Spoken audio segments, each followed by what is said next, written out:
নতুন মন্ত্রিসভা গঠন নিয়ে রাজনৈতিক অঙ্গনে আলোচনা যখন তুঙ্গে, ঠিক তখনই খবরের শিরোনামে এসেছে একটি নতুন শব্দ, ছায়া মন্ত্রিসভা বা শ্যাডো ক্যাবিনেট।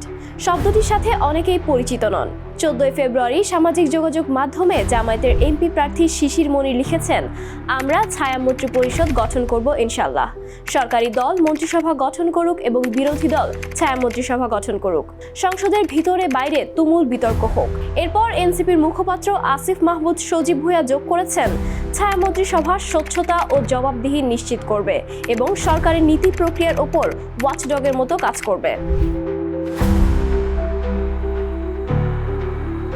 সরকার যখন মন্ত্রিসভা গঠন করে তখন বিরোধী দলও গঠন করে তাদের ছায়া মন্ত্রিসভা, যেখানে তারা সরকারের প্রতিটি মন্ত্রীর সমান্তরাল দায়িত্ব পালন করে থাকে।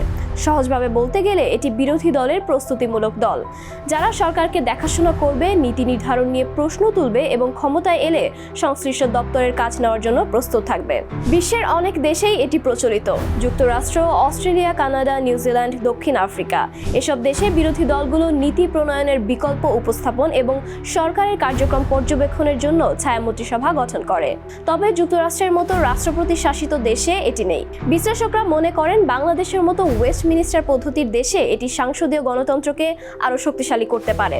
ঢাকা বিশ্ববিদ্যালয়ের রাষ্ট্রবিজ্ঞান বিভাগের অধ্যাপক ডক্টর সাব্বির আহমেদ বলেন, ছায়া মন্ত্রিসভা কেবল সমালোচনার হাতিয়ার নয়, বরং বিরোধী দলকে গঠনমূলক ভূমিকা নিতে শেখায়। তারা সরকারের নীতি নির্ধারণ নিয়ে বিকল্প প্রস্তাবনা দেয়, যাতে সংসদীয় বিতর্ক আরও সমৃদ্ধ হয়। এছাড়া এটি বিরোধী নেতাদের জন্য প্রশিক্ষণ ক্ষেত্র হিসেবেও কাজ করে। দলের সদস্যরা প্রশাসনিক কাঠামো, বাজেট প্রণয়ন এবং নীতি নির্ধারণের প্রক্রিয়া সম্পর্কে বাস্তব অভিজ্ঞতা অর্জন করে, যা ভবিষ্যতে সরকার গঠনে সহায়ক হয়। সংক্ষেপে বলা যায়, ছায়া মন্ত্রিসভা মানে দৃঢ় বিরোধিতা, স্বচ্ছতা এবং ভবিষ্যতের নেতৃত্বের প্রস্তুতি। বাংলাদেশের রাজনীতিতে এটি নতুন মাত্রা যোগ করছে এবং সংসদীয় গণতন্ত্রকে আরও শক্তিশালী করার সম্ভাবনা দেখাচ্ছে।